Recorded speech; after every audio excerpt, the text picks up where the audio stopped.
हाँ जी, हरे कृष्णा प्रभु जी। प्रभु जी, मैंने भक्ति आपके वीडियोस देख के 2 साल पहले स्टार्ट करी। ऑलमोस्ट मुझे जो भी मेरे मन में डाउट्स आए सारे क्लियर हो गए।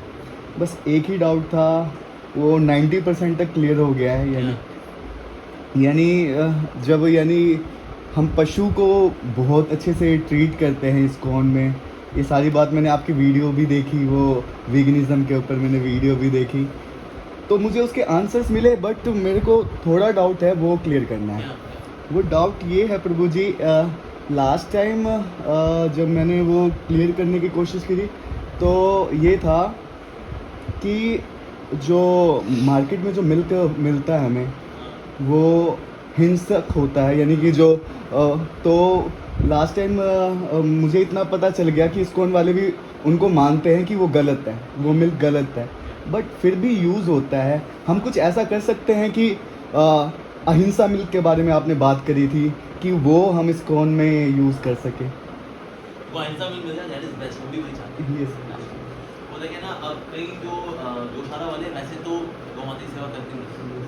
मान लो 90% लोग सेवा करते हैं, 10% लेने मिसट्रीटमेंट सब जगह हो ही जाता है।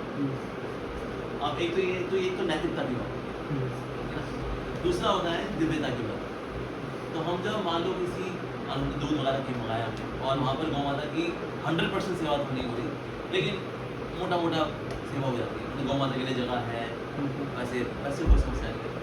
तो ऐसे में ना गौ माता के दूध से जब भगवान को भोग लगता है ना, और है तो पशु योनि है, हालांकि पशुओं में अच्छी योनि है, लेकिन भगवान की सेवा में से जो दूध लगेगा तो उसको कौन सी योनि मिलेगी? मनुष्य योनि। तो ये मानते हुए कि मोरालिटी से ऊपर है स्पिरिचुअलिटी, इसलिए फिर हम उस दूध को भगवान की सेवा में लगा लेते हैं। अब जो गृहस्थ है ना, गृहस्थ के लिए तो परिवार ही हो, तो है समाज सेवा में लगना नहीं है, उसने फिर वहाँ पर one can still be choosing कि भाई हम अहिंसा वाला दूध ही लें। लेकिन मंदिर में हम लोग जब बांटते हैं बड़े लेवल पे, उसमें फिर सब जगह से अहिंसा वाला होता है, नहीं भी है ना, तो उस गाय का उद्धार करने के लिए इसके दूध का प्रसाद बनेगा, इसके दूध का पनीर बनेगा, इसके दूध का छाछ बटेगी, उससे कल्याण हेतु हम लोग फिर भी ले लें।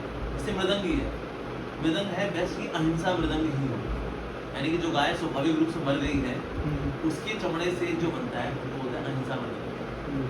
अब मार्केट में मतलब 50% मृदंग जो है अहिंसा है, 50% जो है वो हिंसा वाले भी है। तो जो लोग चर्बी खा लेते हैं उसकी, और वो जो स्किन जो डिस्पोज ऑफ कर दी जाती है, और उस स्किन से फिर जो है गौ माता के उससे बनता है मृदंग। लेकिन क्योंकि वो मृदंग से होना कीर्तन है, इसलिए फिर गौ माता को लाभ मिल जाता है उसका। तो मोरालिटी को फॉलो करें, दैट इज बेस्ट, पर कभी कभी स्पिरिचुअलिटी उसको ज़्यादा हमें ध्यान देना पड़ता है, इसलिए फिर हम कभी कभी वो सब करते हैं। यानी कि जो मृदंग बनता है प्रभु जी, तो उसके लिए तो उनकी हत्या नहीं की जाती है? ना की जाती है, जो गौमांस जो वाला करते हैं, लेकिन अब गाय का जो चमड़ा है ना वो तो नहीं खा सकते ना। यस। तो वो तो डिस्पोज ऑफ होता है,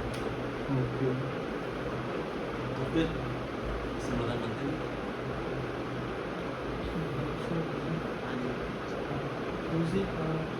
एक दो चीज़ें थी जो आपके साथ शेयर करने के लिए आया, और I am waiting since last 1 year, last 8 पे आपसे मिले थे।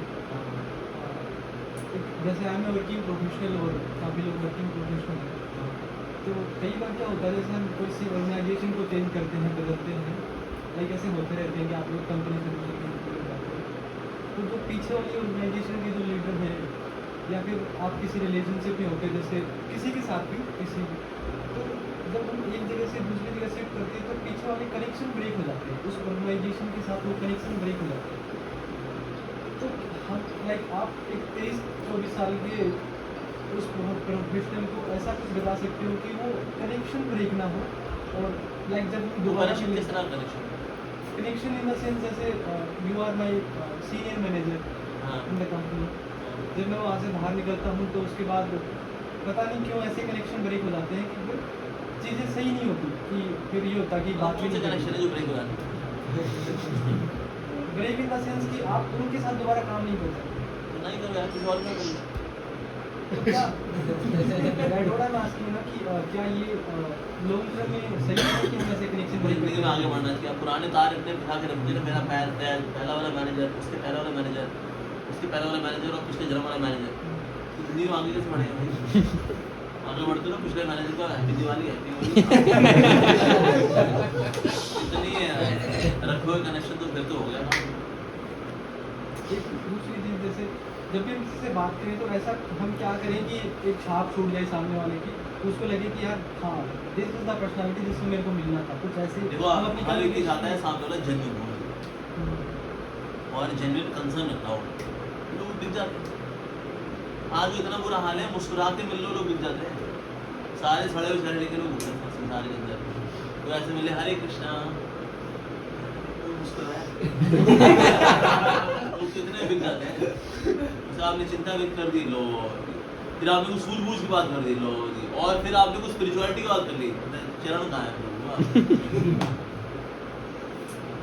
तो आपकी जेन्युइननेस वही है, आपकी हम्बलनेस।